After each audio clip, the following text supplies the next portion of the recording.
Eh, Estas son las otras patologías extrapiramidales. Estas son las otras patologías extrapiramidales, les decía, como son el corea, la ketosis, el balismo, la tortícolis espasmódica, el síndrome de las piernas, síndrome neuroléptico maligno. Vamos a ir detallando cada una de estas patologías. ¿Qué es el corea? ¿Qué son los movimientos coreicos? Los movimientos coreicos son movimientos involuntarios anormales, de carácter semipropositivo. ¿Qué quiere decir esto de carácter semipropositivo? Quiere decir que el paciente tiene movimientos involuntarios que generalmente son en las extremidades superiores, y el paciente, cuando tiene estos movimientos, hace esto y trata de disimular, trata ya sea de colocarse los lentes, trata de peinarse, trata de tocarse la cara. Es decir, le avergüenza esos movimientos involuntarios que hace. Entonces, disimula estos movimientos. Por eso se llaman movimientos involuntarios de carácter semipropositivo. Repito, son más frecuentes en las extremidades superiores. Y dentro del corea encontramos dos grandes síndromes. El síndrome de Sydenham o corea menor, porque se presenta en menores de edad, y el corea mayor o de Huntington, menor o de Sydenham. Ustedes saben que forma parte de los criterios mayores de la fiebre reumática. Es decir, que el corea menor de Sydenham está presente en los niños y en los escolares, generalmente asociado a la fiebre reumática. El corea, me olvidaba de decirles, también es denominado baile. Por eso que al corea de Sydenham también se le conoce con el nombre de baile de San Vito, en honor a este patrono, a este obispo italiano que se llamaba San Vito.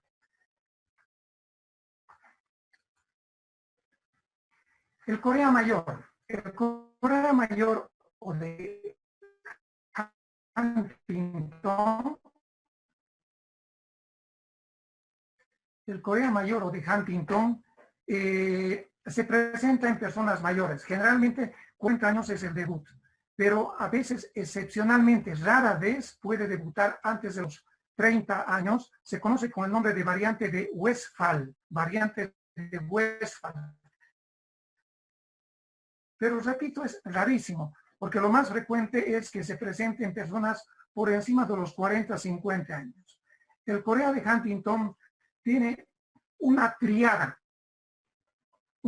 clínica que consiste en movimientos coreicos, como están viendo acá, que generalmente se presentan en sus extremidades superiores, en sus manos. Primer componente. Segundo componente es el componente hereditario. Se transmite con un rasgo del cromosoma número 4. El tercer componente son las demencias. Ese es el tercer componente. Esa es la triada. Y algunas veces podemos encontrar un cuarto componente, y en esquizofrenia. Dentro de la anatomía patológica, en el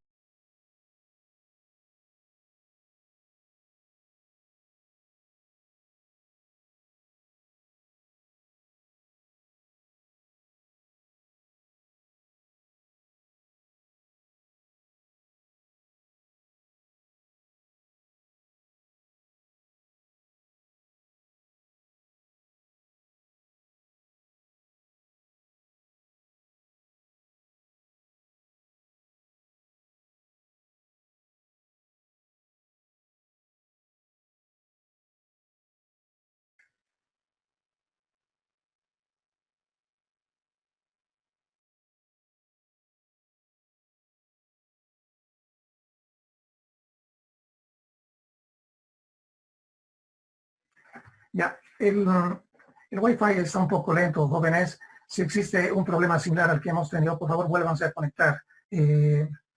Vamos a continuar. Les decía les decía que Corea Mayor tenía una triada consistente en movimientos coreicos, en demencia, es la presencia de alteraciones psiquiátricas. Dentro de la anatomía patológica, lo que destaca en el Corea Mayor o de Huntington, la presencia de una atrofia a nivel del núcleo caudado, se atrofia el núcleo caudado.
En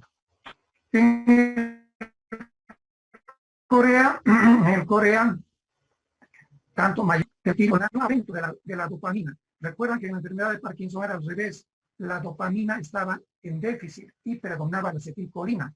En el Corea mayor predomina la dopamina en relación a la acetilcolina.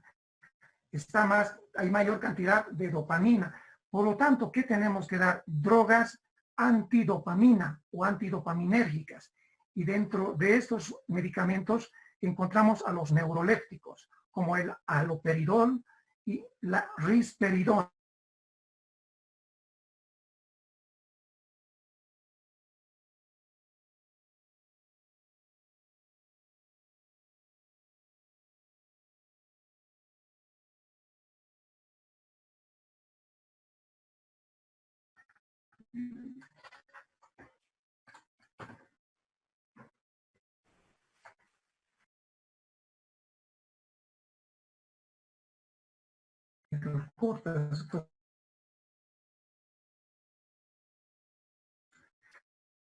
Eh, Jóvenes, esperen un ratito, voy a tratar de arreglar el... Doctor, buenas noches. No sé si sea problema de la red, pero está pasando lo mismo con mi Wi-Fi.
¿Cómo me escuchan? ¿Está mejor la señal? Sí, Sí, doctor. doctor. Sí, está mejor. Sí, doctor. Sigo con baja señal, me he cambiado de lugar. Pero bueno, en todo caso, si se vuelve a cortar, no se preocupen del tiempo. O sea, esta reunión está programada para más tiempo, no solamente es para 40 minutos. Así que voy a volver a intentar de otra computadora si acaso se volvería a cortar. ¿Está mejor la señal? Sí, doctor. Sí, está mejor. Sí, doctor.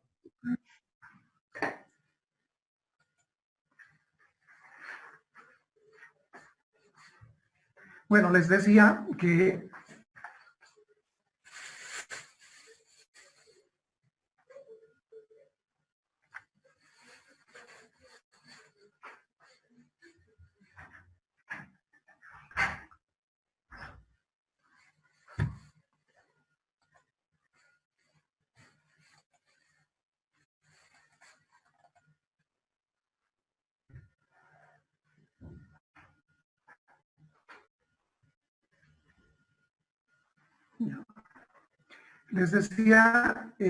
que eso era el Corea Mayor o de Huntington.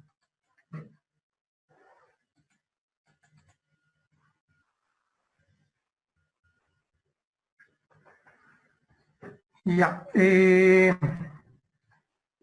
Bueno, hay otras causas que pueden producirnos movimientos coreicos.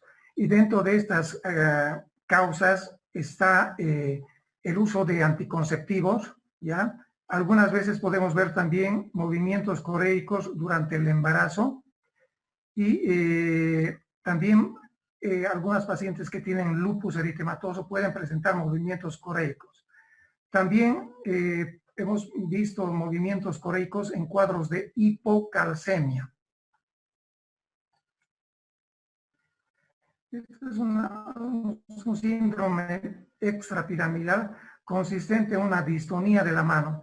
Miren cómo la muñeca está flexionada y los dedos están extendidos.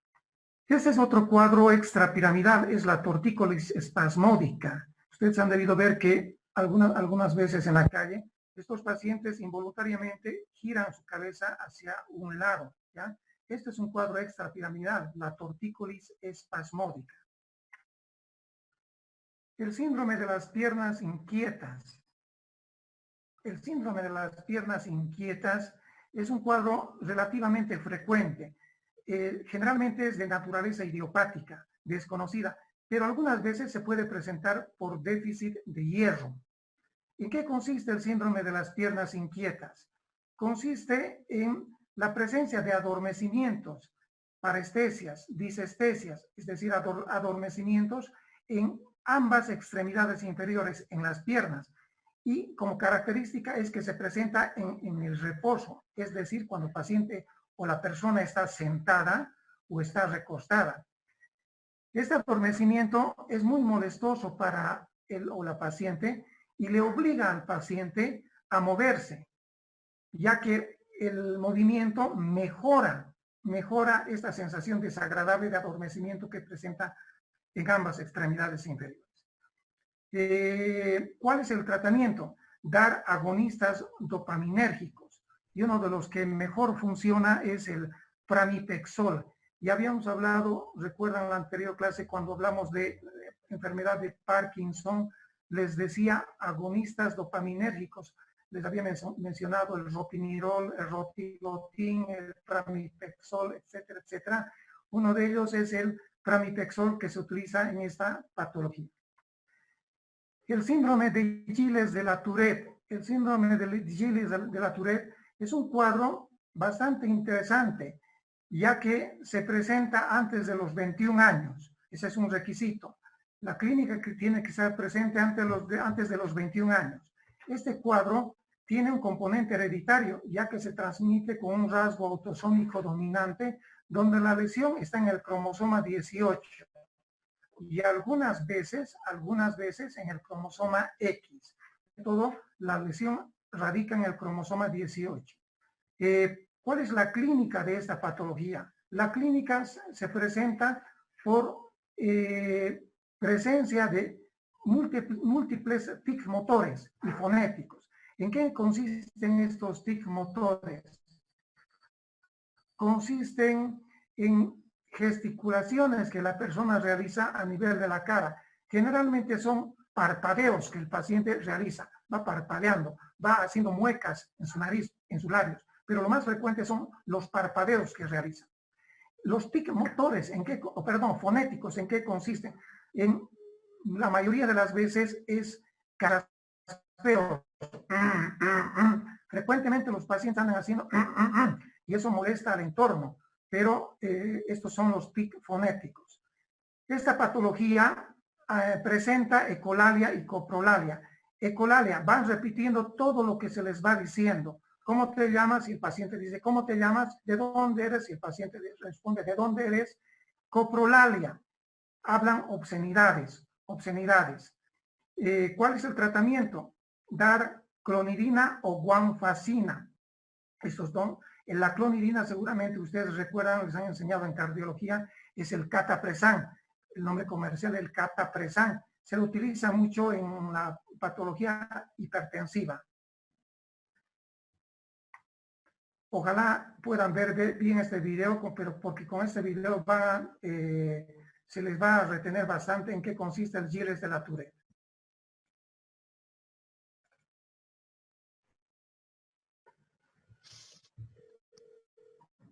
Hola. ¿Está Ruth? Ahora abajo. Lindo día. ¡Embárrate en la cara!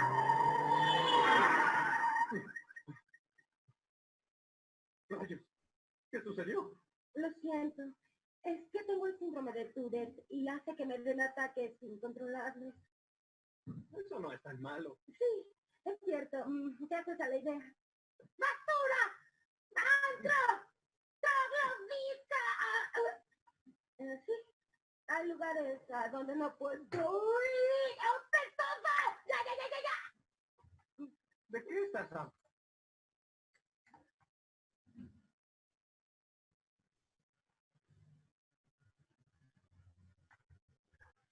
Estás hablando. Casi no se nota. ¡Excremento! ¡Baboso! ¡Apestoso! No puedo ir a lugares como iglesias. ¡Vulgar! Ni acercarme a escuelas. ¡Inútil! ¡Te asustaste! Básicamente a ningún lado. ¡Lento! ¡Tonto! ¡Parásito! ¡Rata! ¡Rata! ¡Desiertan! Oye, subamos la capota, pondré el aire acondicionado. Tal vez quieras llevarme a casa. No. Oye, tengo una idea.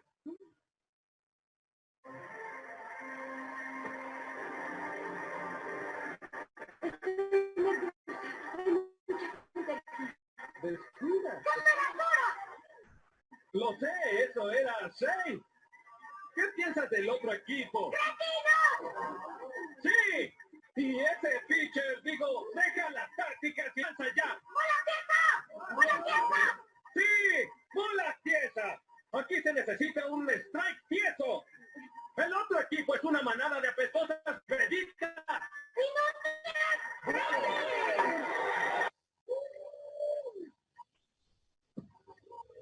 ¡No tenían que sacarlo!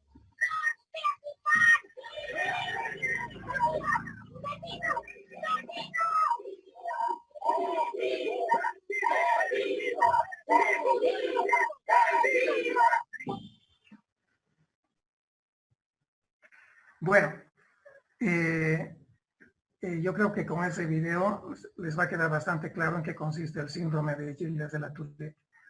Otra patología extrapiramidal y desde luego la última es el síndrome neuroléptico. Neuroléptico maligno, su nombre lo indica, se presenta por el uso de los neurolépticos. El más frecuente, el haloperidol. Este síndrome se caracteriza por una tríada consistente en una hipertonía muscular generalizada, hipertermia y alteraciones de la conciencia que van desde la somnolencia, el sopor o inclusive pueden llegar al coma. Esta es la tríada del síndrome neuroléptico maligno. ¿Cuál es el tratamiento del síndrome neuroléptico maligno? El dantrolene. Existe una patología que es bastante parecida al síndrome neuroléptico maligno, donde lo único que varía la etiología es la hipertermia maligna. La hipertermia maligna está presente por el uso de anestésicos halogenados, ¿ya? Y también puede estar presente por el uso de la succinilcolina. Entonces, esta patología, la hipertermia maligna, no hay que confundirla con el síndrome neuroléptico maligno. ¿Dónde cambia? Cambia en la etiología. El síndrome neuroléptico maligno es producido por el uso de neurolépticos. En cambio, la hipertermia maligna es producida por los anestésicos halogenados o la succinilcolina. El tratamiento, reitero, es el dantrolén. Eso, jóvenes, en cuanto a el síndrome extrapiramidal. ¿Se está escuchando bien? ¿Se está entendiendo bien? Sí, doctor. Sí, doctor. Perfecto. Ahora vamos a hablar de otra patología. Ya hemos terminado los síndromes extrapiramidales. Vamos a hablar del cerebelo. Yo acá les he hecho un cuadro. Esperemos un ratito. Quiero verme.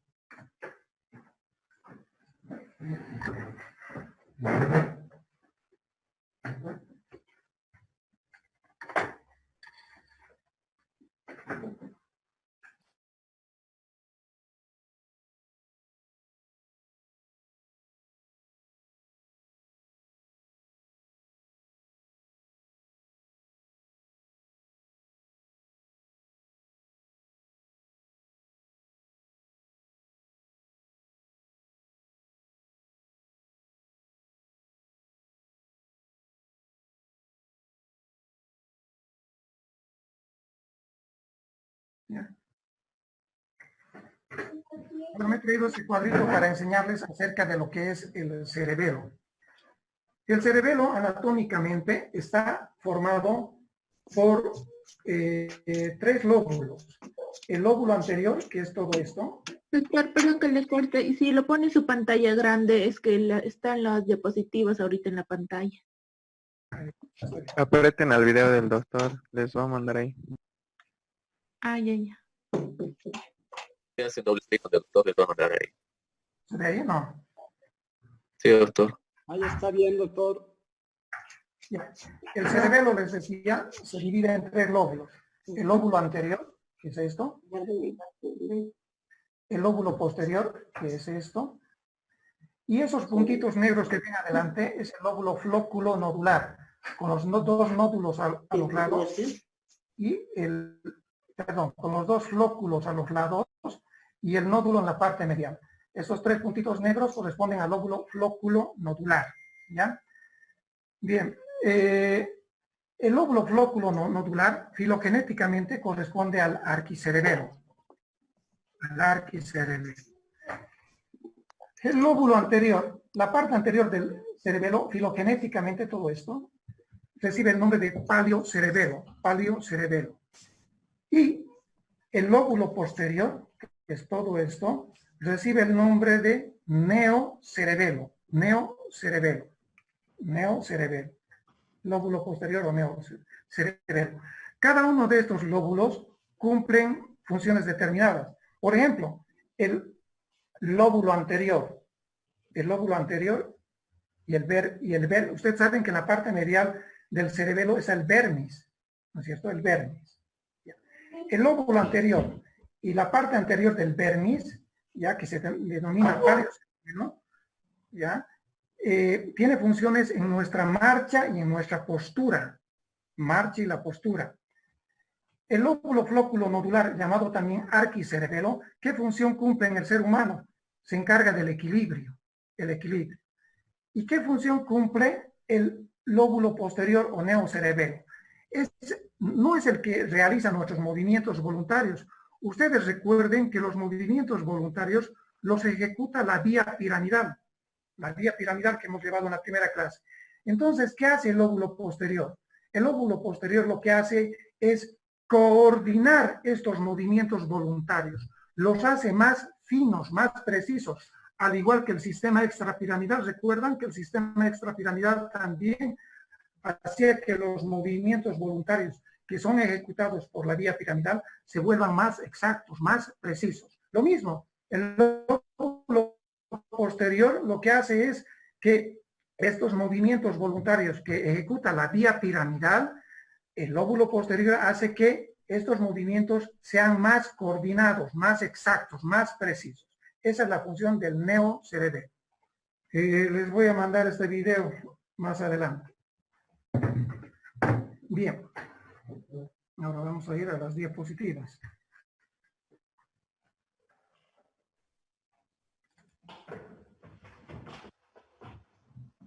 Bien, según la patología donde esté la lesión, nosotros podemos ver que dos síndromes cerebelosos. Si la lesión está en la parte media del cerebelo, ¿ya? Si está la lesión acá, se conoce con el nombre de síndrome cerebeloso medial o vermiano. Medial o vermiano. ¿Y qué comprende? Comprende, nuevamente al cuadrito, comprende el lóbulo flóculo nodular y el lóbulo anterior. Y la parte anterior del vermis. Todo esto es el síndrome cerebeloso medial o vermiano. ¿De acuerdo? Entonces, en el síndrome cerebeloso medial o mediano, se va a alterar el lóbulo flóculo nodular y también se va a alterar el lóbulo anterior y también el anterior del vermis. Bueno. ¿Qué patologías vamos a tener cuando se lesiona en la parte medial del cerebelo? Me olvidaba decirles que el cerebelo, jóvenes, puede ser lesionado en los niños muy frecuentemente por patología infecciosa, por ejemplo, después de vacunas. Y lo más frecuente que vemos por tumores cerebelosos. Cuando vayamos a ver los tumores, vamos a ver que los tumores del cerebelo son los más frecuentes a nivel del cerebro, más tumores cerebelosos que cerebrales en los niños. Entonces, cuando nosotros tenemos una patología en la parte medial del cerebelo, se llama síndrome cerebeloso vermiano o medial.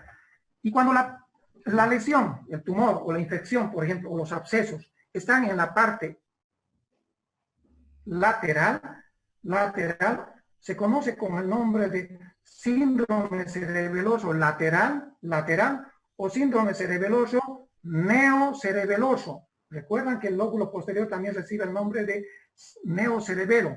Por eso es que los hemisferios laterales del cerebelo corresponden al neocerebelo. Por lo tanto, cuando hay una lesión en la parte lateral, se conoce con el nombre de síndrome cerebeloso lateral o hemisférico o síndrome cerebeloso neocerebeloso.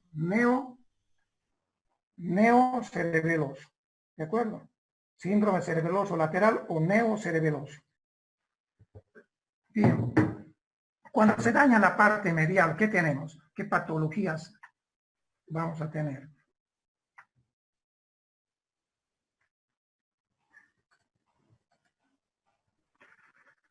Vamos a tener alteraciones de la marcha. Recuerden que el lóbulo flóculo nodular, que está en la parte medial, interviene en el equilibrio, ¿ya? Por lo tanto, ¿qué vamos a tener cuando se afecta la parte medial? Vamos a tener alteraciones de la marcha. El paciente va a caminar de un lado para otro, ¿ya? La otra forma de marcha que puede tener el paciente con lesión de la parte medial del cerebelo es una marcha con aumento de la base de sustentación. ¿Qué quiere decir? Que el paciente separa sus pies y camina con los talones. Por eso se llama con aumento de la base de sustentación. Marcha con aumento de la base de sustentación. Repito, abre sus pies y camina taloneando, ¿ya? Marcha con aumento de la base de sustentación. Fuera de estas alteraciones de la marcha, ¿qué más vamos a tener? Vamos a tener la presencia de nistagmus. El nistagmus, usted sabe, en otorrinolaringología se caracteriza por movimientos sacáricos de ambos ojos con una fase rápida y con una fase lenta, el nistagmus del síndrome cerebeloso es un nistagmus inagotable, es un nistagmus que no para. Eso en cuanto a la patología medial. Patología medial.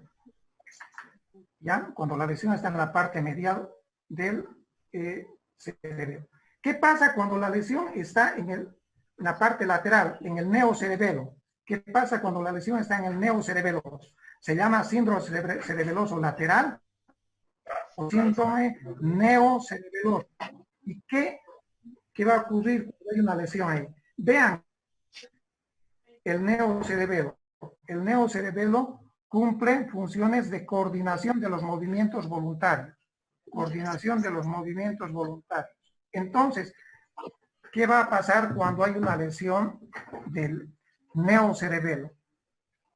Toda esta coordinación de movimientos voluntarios va a estar alterada.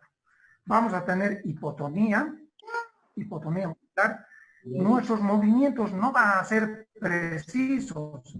A esto se conoce con el nombre de dismetría. Dismetría. No puede realizar movimientos exactos, precisos. Y una de esas pruebas para realizar la dismetría consiste en la prueba dedo, nariz. Se le dice al paciente que cierre los ojos y se le dice ahora tócate la punta de la nariz y el paciente tiene que tocarse exactamente con los ojos cerrados la punta de la nariz. La punta de la nariz. ¿Qué pasa cuando un paciente es dismétrico? Miren qué es lo que hace. No llega a la punta de la nariz. No puede medir, por eso se llama dismetría. Dismetría. Disdiadococinesia. ¿En qué consiste la disdiadococinesia? Alteración de los movimientos alternantes. Es decir, una persona, mejor dicho, cuando se le pide que haga estos movimientos de los dedos, de arriba hacia abajo, de arriba hacia abajo, de arriba hacia abajo, podemos hacerlo hasta cansarnos. Un paciente que tiene lesión cerebelosa lateral o neocerebelosa, ¿qué hace? Miren.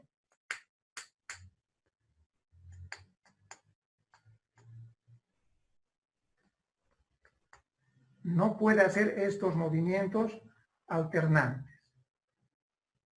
Se llama disdiadococinesia.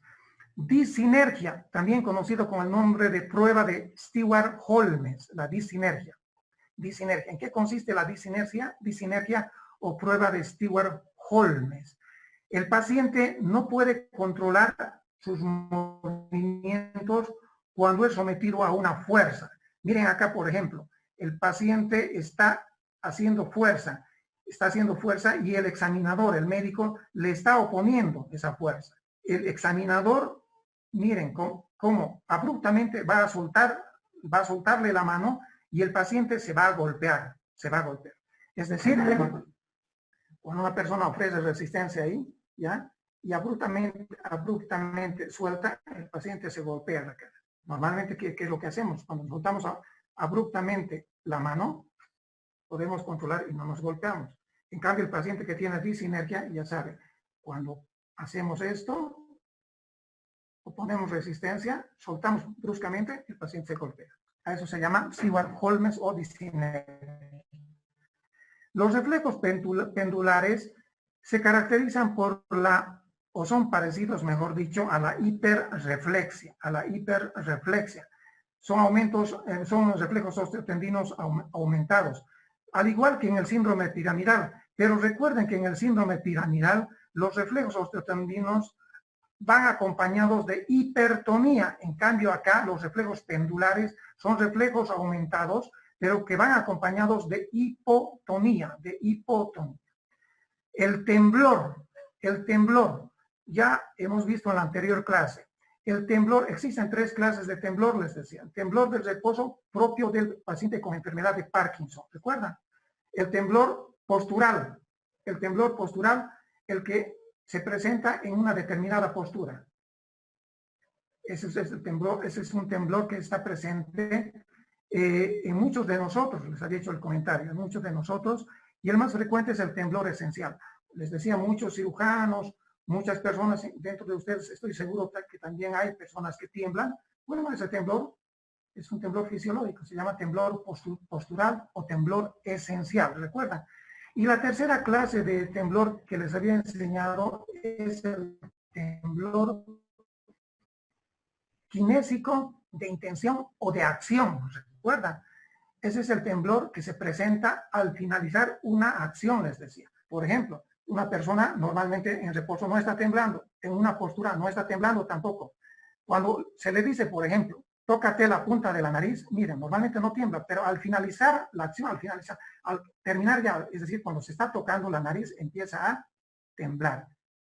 Al finalizar una determinada acción, es el temblor del paciente cerebeloso.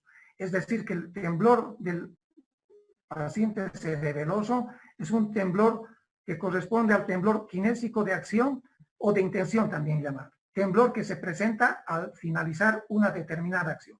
En realidad es un equivalente a una dismetría. Es equivalente a la dismetría. Recuerdan que la dismetría se la mide a través de la prueba dedo-nariz. ¿Y qué hace el paciente que tiene dismetría? Al finalizar, no toca la nariz, ¿no es cierto?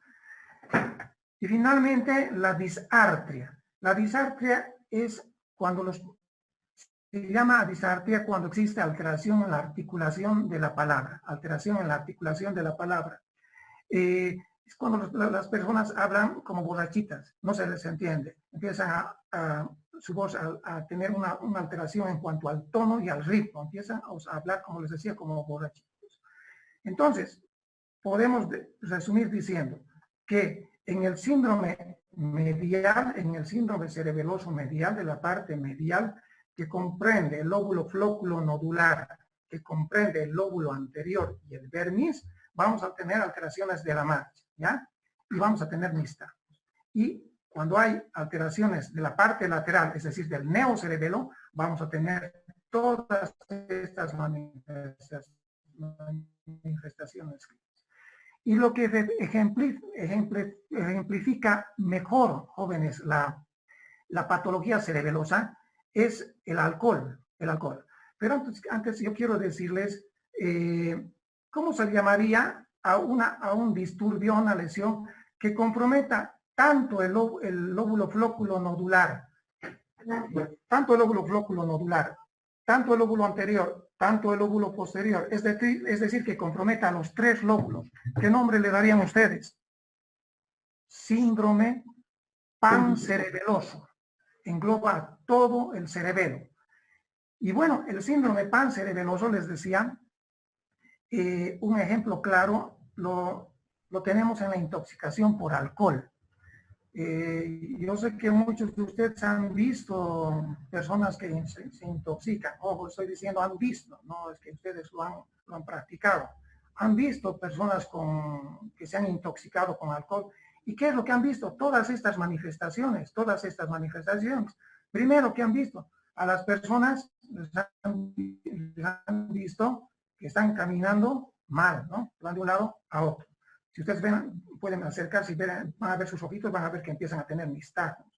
Siguen tomando la bebida alcohólica y ¿qué van a ver? Todo esto que hemos resumido acá, vamos a ver que el paciente va a ser dismétrico, es decir, va a empezar a hacer caer las botellas, va a empezar a hacer caer los vasos.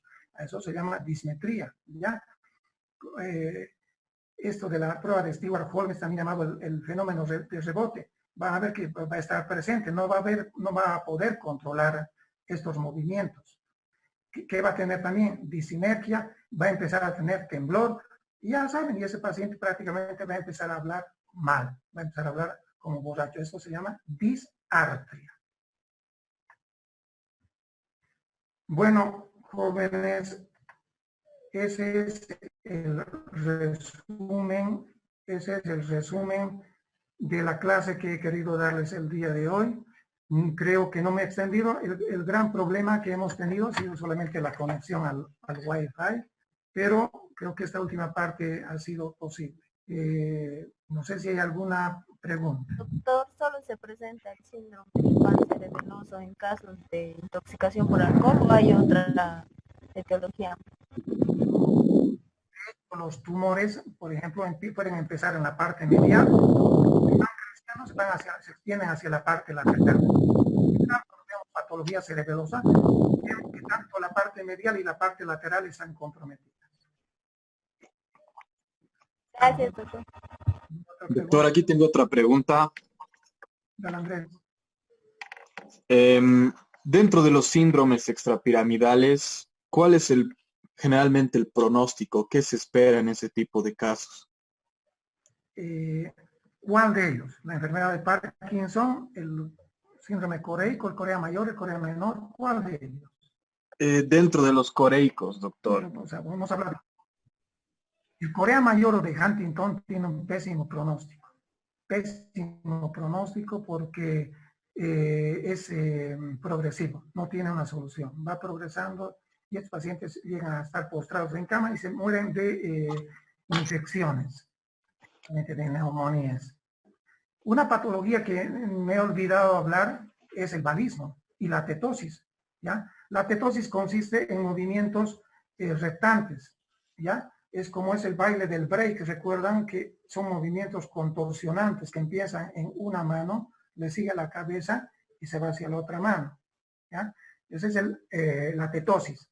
Y el balismo consiste en movimientos generalmente de una extremidad, ya sea hacia adelante en forma brusca o ya sea hacia atrás. Es como lanzar una bala, ¿ya? Como lanzar una bala, ya sea hacia adelante o ya sea hacia atrás, ¿ya? Puede ser en una extremidad o puede ser en la otra extremidad o pueden ser ambas. El balismo es una patología bastante dramática porque estos movimientos son frecuentes y al paciente prácticamente le conduce a una insuficiencia cardíaca y se muere por una insuficiencia cardíaca. El balismo es producido por una lesión del núcleo subtalámico de Lewis, contralateral. Núcleo subtalámico de Lewis, contralateral. Y un detalle muy importante también que se me olvidaba decirles es, ¿recuerdan cuando les decía la vía piramidal? Cuando hay una lesión de la vía piramidal, las manifestaciones clínicas van a ser contralaterales, porque la vía piramidal es cruzada, ¿recuerdan? Eso les decía. Cuando ocurre con lesiones cerebelosas jóvenes, las manifestaciones clínicas son ipsilaterales, es decir, que si la lesión es cerebelosa del lado izquierdo, las manifestaciones clínicas, dismetría, disdiadococinesia, etcétera, etcétera, son del mismo lado, son ipsilaterales. Tomen en cuenta ese detalle. ¿Alguna otra pregunta? Doctor, buenas noches. Por favor, ¿podría repetir la tríada de Huntington? Sí, les decía que se caracteriza por la presencia de alteraciones de la conciencia, alteraciones de la cognición más que todo, disminución de la memoria, que pueden o generalmente conducen a la demencia. Primer componente. Segundo componente, les decía, el componente hereditario. Se transmite con un rasgo autosómico dominante donde la lesión está en el brazo corto del cromosoma 4. ¿Recuerdan? Y el tercer componente son los movimientos coreicos. Fuera de esta triada, les dije también, algunas veces existe otro cuarto componente. Les decía alteraciones psiquiátricas que van desde la depresión hasta la esquizofrenia. Muchas gracias, doctor. ¿Alguna otra pregunta, jóvenes?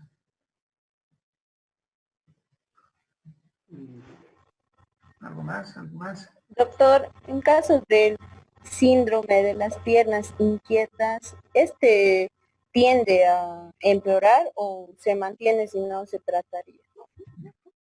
Antes que nada, yo he respondido incompletamente a la pregunta que me hizo tu compañero, el que antecedió.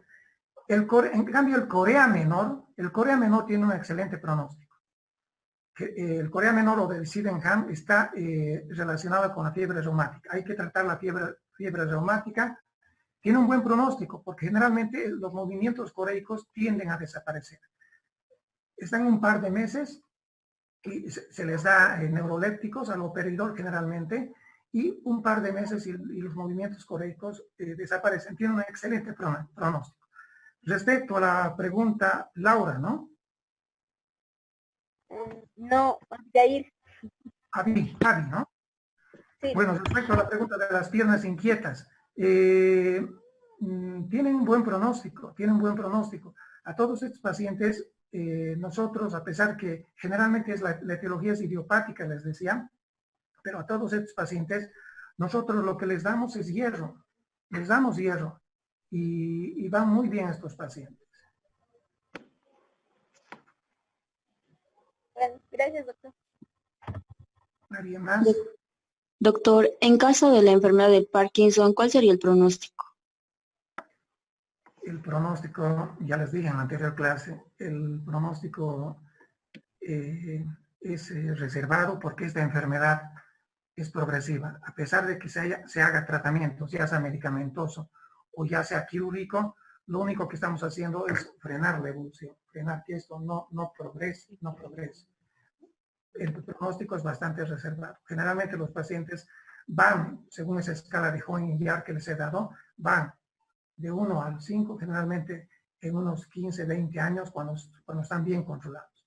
Y el pronóstico a la larga, después de unos 15, 20 años, es el grado 5, cuando no son autovalentes y están postrados en silla de ruedas o en su camita. Ustedes vean, les decía el Papa Juan Pablo II cómo terminó este Santo Padre realizando sus misas en una silla de ruedas.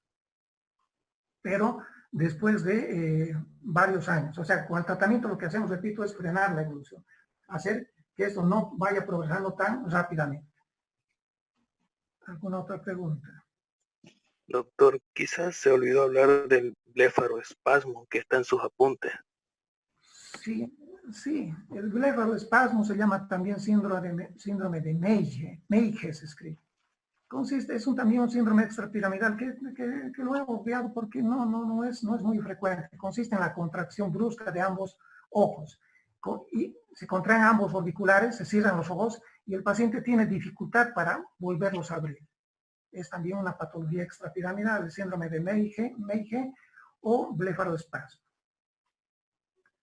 Otra pregunta, jóvenes. Doctor. Dale, Chelsea. Doctor, buenas noches. Disculpe. Del síndrome de la Tourette, el pronóstico con el tratamiento de clonidina aminorizaría el síndrome o más o menos eso no. Desaparecen. La clínica con el transcurso de un par de meses o un par de años tiende a desaparecer. Tiene un buen pronóstico el Gilles de la Tourette. Ay, ok. Gracias, doctor. Doctor, en los casos de las enfermedades y los problemas en los que la causa es ya sea la falta o el predominio de la dopamina, ¿va a ser necesario darles de por vida el tratamiento o es que se les da por periodos o cómo se realiza?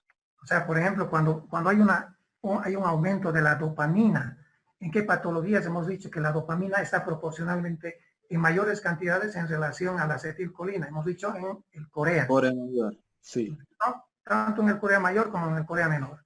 En el corea menor, como les he dicho, o de Sydenham, se da el tratamiento. Los neurolépticos se dan un par de meses, 2, 3, 4, hasta 5 meses. Y el pronóstico es excelente. Y se va quitando, se va retirando gradualmente, lentamente el neuroléptico y tiene un excelente pronóstico.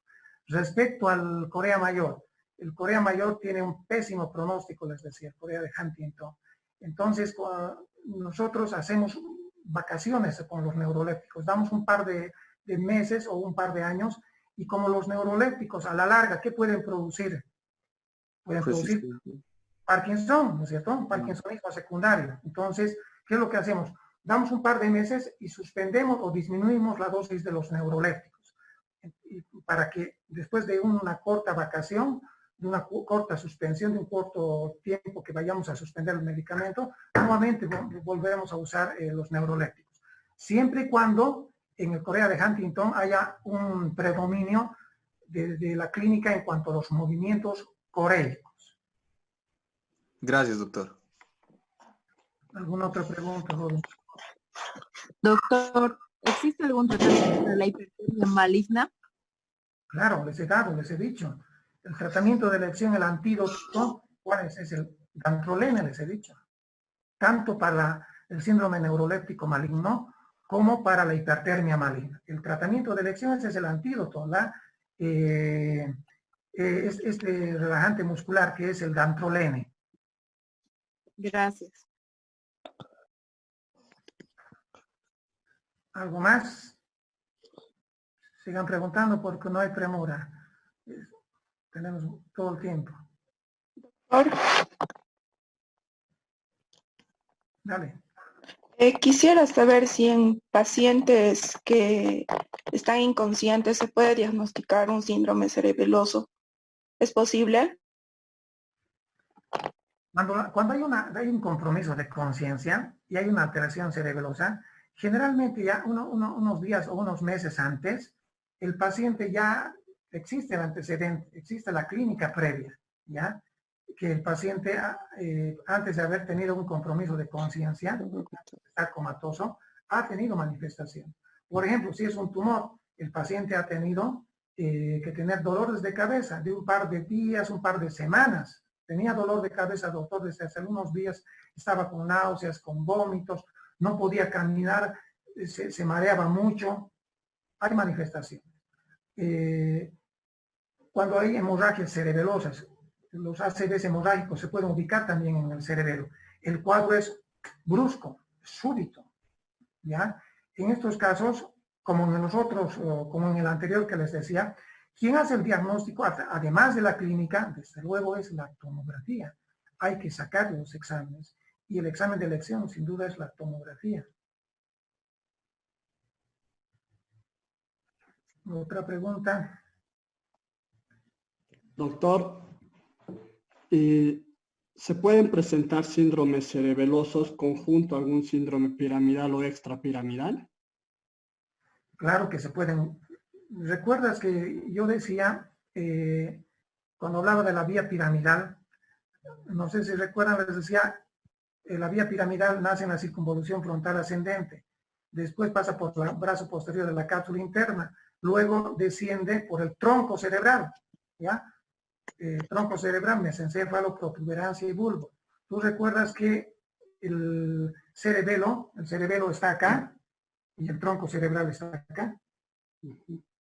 Entonces, cuando hay patología, por ejemplo, un tumor puede comprometer el cerebelo y también puede comprometer el tronco cerebral por donde está pasando la vía piramidal. Claro que sí, se puede presentar conjuntamente manifestaciones, síndromes cerebelosos, hipotonía, dismetría, etcétera, etcétera. Si se lesiona el tronco cerebral, repito esto, si se lesiona el tronco cerebral, vamos a tener hemiparesis contralaterales. Bueno, gracias, doctor. ¿Alguna otra pregunta? Yo creo que esta última parte ha estado mucho mejor que la primera parte, ¿no es cierto? Porque hemos tenido mejor señal. Doctor, buenas noches. Una preguntita. Cuando se está haciendo un tratamiento para algún síndrome extrapiramidal, si no se cumple, ¿puede volver a desencadenarse? Sí. Recidivamos los cuadros, señorita.